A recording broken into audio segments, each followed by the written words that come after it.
Hola mis queridos amigos, nuevamente con ustedes, su doctor Tigre, el que ronca en esta negra noche neoliberal latinoamericana, sudamericana y ecuatoriana.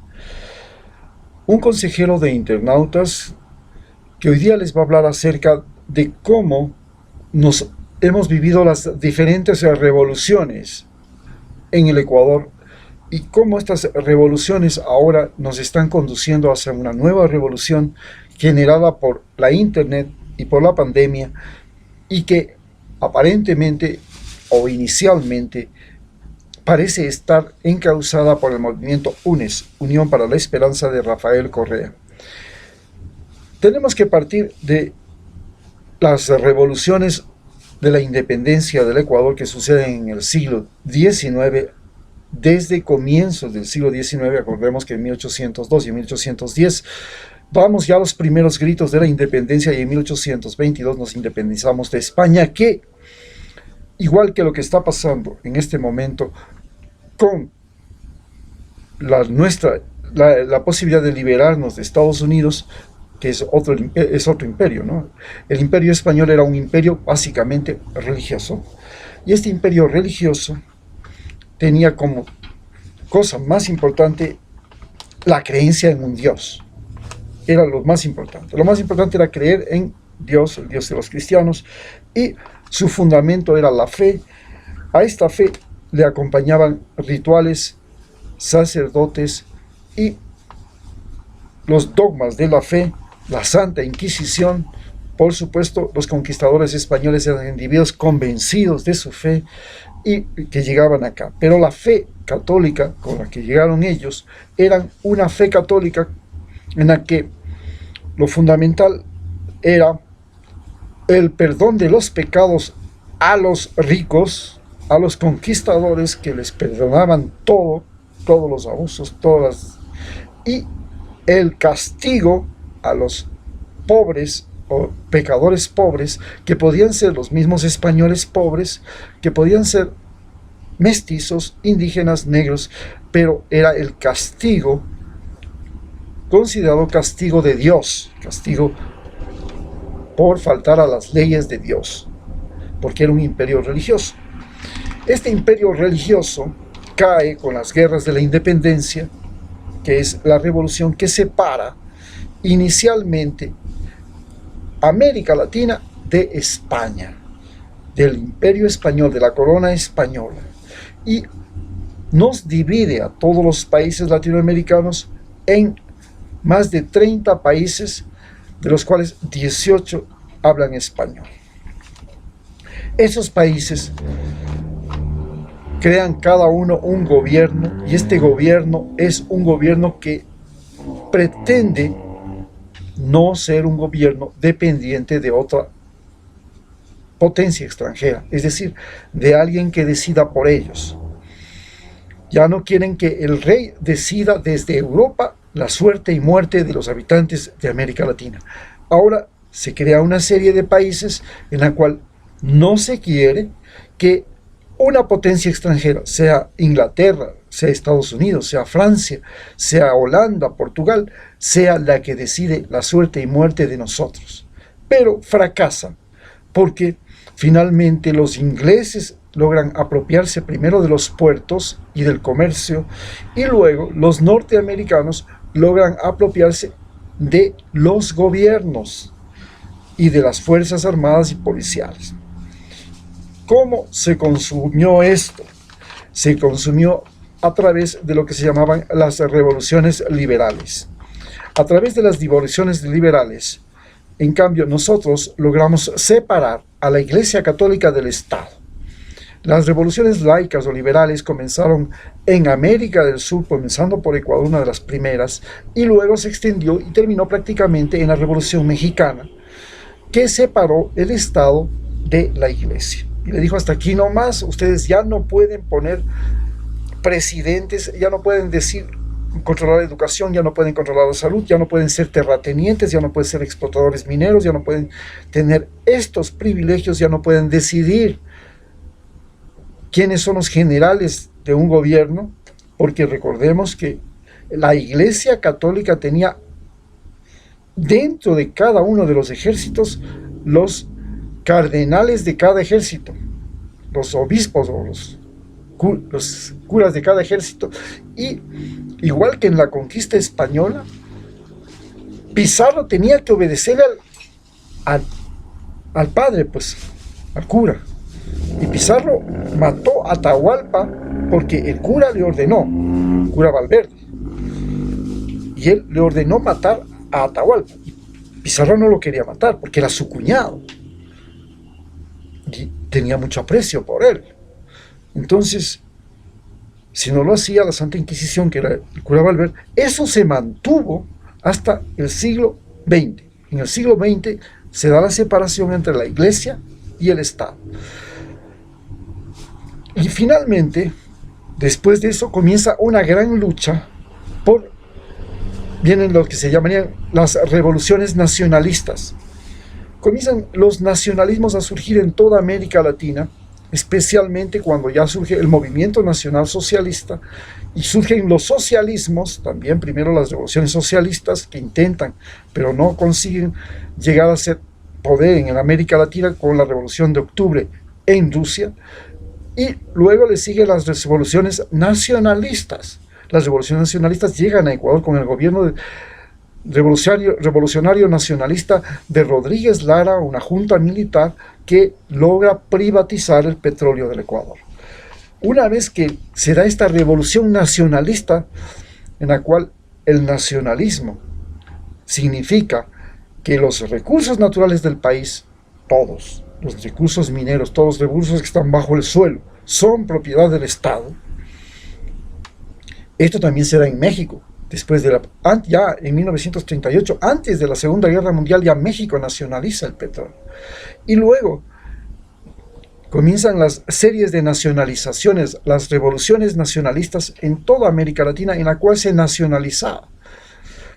Por último, la última revolución nacionalista se las da, una de las últimas revoluciones nacionalistas se las da en Ecuador, cuando Rodríguez Lara, vuelvo a repetir, nacionaliza el petróleo. Tras esto viene una nueva revolución, que es la revolución de Rafael Correa, que es la revolución ciudadana. ¿Cuándo se produce las revoluciones ciudadanas? ¿Quiénes eran ciudadanos en América Latina y en especial en Ecuador? Hasta 1968, ciudadanos era la menor parte de la población, porque el país era en su mayor parte rural. Pero en 1968 llega el cemento, el hierro a la construcción, el asfalto a las carreteras, llega el transporte motorizado, llega la energía eléctrica y cambia. Las ciudades se convierten en lugares con agua potable, con alcantarillado, con electricidad, con escuelas, con colegios, con universidades, con centros médicos, con todo eso, y se produce la gran migración rural del campo a la ciudad. Luego estas ciudades se ven apretadas hasta el cuello y comienza entonces, ya para los años 80, precisamente en 1979, cuando ya el Ecuador se convierte en país petrolero, a que el mecanismo de descongestionar esta migración que crea y multiplica los barrios miseria en América Latina era comenzar a urbanizar las áreas rurales. Entonces se crea en 1968 ya la medicina rural, el seguro social campesino, pero luego para los años 80, que llega el cólera, Rodrigo Borja comienza a crear el alcantarillado, el agua potable, la electrificación rural, y esto evita la migración, pero crea las urbes que ya no son Quito, Guayaquil y Cuenca, sino que crea las urbes de menor tamaño en toda la provincia, y se comienza a convertir en zonas muy importantes, cantones y parroquias, e inclusive tiene que llegar ya el gobierno de Rafael Correa para que las parroquias comiencen a tener otra jerarquía y otro presupuesto y tengan otros recursos económicos y otra autonomía. Y se crean lo que se llaman los gobiernos autónomos descentralizados, y este es el mecanismo como se crean los ciudadanos, ya no solamente de las grandes ciudades, Quito, Guayaquil y Cuenca, que eran las que decidían toda la vida y hasta el día de hoy quién es el vicepresidente, quién es el presidente, quién es el asambleísta, de quién son las leyes, a dónde va el comercio, dónde va la plata, a dónde van los recursos, quién tiene derecho a exportar, quién no tiene derecho a exportar, quién tiene derecho, bueno, todo, dónde se juzga, dónde están las cortes, todo está centrado en estas 3 ciudades.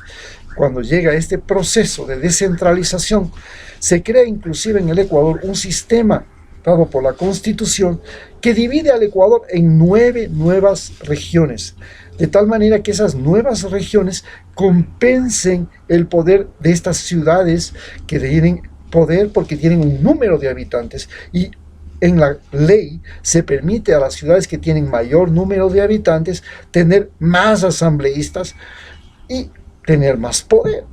Pero se crean las regiones, entonces se crean 9 regiones, y Quito, Guayaquil dejan de ser provincias y pasan a ser regiones solamente ellas solitas, y que tienen que competir con las gentes de su propia provincia, que además pasan a unirse a otras provincias. Así, por ejemplo, Pichincha es una región que se une a Napo y se une a Pastaza, y crean una región que compite con la ciudad de Quito. Y Guayaquil, la ciudad de Guayaquil, es una región que compite porque se une con Santa Elena y se une con la provincia de Los Ríos y crean otra región. Y así se van creando regiones en el país. Este es lo que se plantea en la nueva revolución ciudadana. En ese momento, los ciudadanos son los motores sociales de cambio, son lo más importante del país, y Rafael Correa llega con un concepto: vamos a hacer la revolución de los ciudadanos. Pero en este momento llega la pandemia, todo el mundo deja de ser ciudadano y pasa a ser internauta. Ya no es importante si tú vives en Quito, Guayaquil o Cuenca. Ya no es importante si tú vives en Ecuador o en el extranjero. Ya no es importante. Lo más importante es si tú te comunicas en español, si tú tienes familia, tienes relaciones, y el mundo salta las fronteras y cambia. Desaparecen las fronteras, entonces se crean olas migratorias para romper fronteras. Ahorita se está creando una ola migratoria que está queriendo desde Honduras invadir Estados Unidos, y por supuesto ya les están esperando no solamente la Guardia Fronteriza, sino la policía mexicana, que ya está en compromiso con el gobierno de Donald Trump de impedir a como sea la llegada de los hondureños, porque si no tendrá México sanciones económicas. Y por supuesto están los llamados patriotas norteamericanos, que son los que se encargan de recorrer todas estas fronteras sur buscando migrantes hispanos para detenerlos. Y así, en este ambiente se produce lo que se llama la revolución de los internautas, que es lo que estamos viviendo en este momento, cuando la educación, el trabajo, las compras, los pagos de impuestos, las oficinas públicas, todo se hace por internet. Y entonces nacen los internautas. Y en este momento estamos al frente de un proceso revolucionario que se llama la revolución de los internautas, que en Ecuador toma una dimensión muy especial. ¿Por qué? Porque Ecuador tiene una población migrante que emigró en la década, a comienzos de siglo, y que está muy relacionada, y ahora mucho más relacionada, con sus familiares en Ecuador. Le proveen de las remesas, le aconsejan políticamente, le aconsejan socialmente, psicológicamente. Hay una convivencia transfronteriza. Somos solidarios con nuestros migrantes en el extranjero también. Si les pasa algo a ellos, nosotros aquí en Ecuador les decimos: no, por favor, no pueden hacer lo que les da la gana en ese país con la gente ecuatoriana, con la gente latinoamericana. Aquí estamos nosotros, cuidadito, no se vayan a meter mal. Y así es la nueva revolución de los internautas. Entonces cambiamos de un momento en el que la fe, los dogmas, la religión, especialmente Dios, era lo más importante. Ahora Dios ya no es lo más importante. Luego Pasamos a un momento en que lo más importante era el pueblo. El pueblo, la voz del pueblo es la suprema ley. Y todos somos pueblo y teníamos que formar masas. Y esas masas tenían que movilizarse y tenían que ser ciudadanos, tenían que ser obreros, tenían que ser estudiantes, tenían que ser... Se crearon dos tendencias. La tendencia socialista o comunista que decía, en este país hay un solo partido político y todos somos iguales. Así que todos vemos el mismo programa de televisión, todos nos vestimos igual, todos comemos la misma comida, todos nos levantamos a la misma hora, todos dormimos a la misma hora, todos somos iguales. Y fue fatal, porque ese fue el gran fracaso del comunismo de Stalin. Y por el otro lado teníamos los que decían, no, lo más importante no es la importancia, es la libertad, es la igualdad, es la libertad. ¿Así? ¿Qué es la libertad? La libertad es hacer lo que yo quiero. Sí, pero resulta que yo quiero algo y no me deja el vecino, estamos fregados. A mí me gusta la mujer del vecino y si él no me la deja, estamos fregados. Me la tengo que robar. Entonces la libertad resulta que era la libertad del que tiene más. Si yo tengo más soldados, yo tengo más libertad. Si yo tengo más plata, tengo más libertad. Si yo tengo más obreros, tengo más libertad. Si yo tengo más terreno, tengo más libertad. Si yo tengo más cosas, tengo más libertad. Entonces era la libertad del que tiene más contra el que tiene menos. Y ese es el gran problema de la libertad. Entonces tampoco funcionó este concepto de que la libertad, la sociedad de la libertad. Entonces estamos ahora entrando a una nueva sociedad donde lo más importante no es ni ser iguales, porque ser iguales es absurdo. Yo soy gordo, tú eres flaco, yo soy negro, tú eres blanco, yo soy hombre, tú eres mujer, él es viejo y él es niño, este es del campo, este es de la ciudad, este es cualquier cosa. Las diferencias entre los seres humanos son inevitables. Entonces llegamos a una sociedad que se llama la sociedad del conocimiento. Y en la sociedad del conocimiento, ¿qué es lo que diferencia de la sociedad de la igualdad? En que en la sociedad del conocimiento nosotros reconocemos que todo lo que existe en el planeta Tierra es diferente y que todo lo que existe en el planeta Tierra puede ser complementario. Entonces, existe la presa y existe el animal que caza. Si muere la presa, muere el animal que caza. Existe el clima. Si existe un clima en Norteamérica y existe otro clima en Ecuador, es diferente. Existe el idioma. Hablar en español es diferente que hablar en inglés. Todo esto nos hace diferentes. Y esto es lo que reconoce la sociedad del conocimiento. Y en la sociedad del conocimiento no existe, por tanto, la igualdad. Lo que existe es la posibilidad de acceso al conocimiento.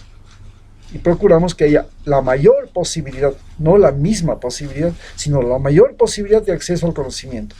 Segundo, tenemos la sociedad del conocimiento con respecto a la libertad. Sí, la libertad es hasta donde tú no te haces daño, hasta donde tú no haces daño y donde tú no destruyes la naturaleza.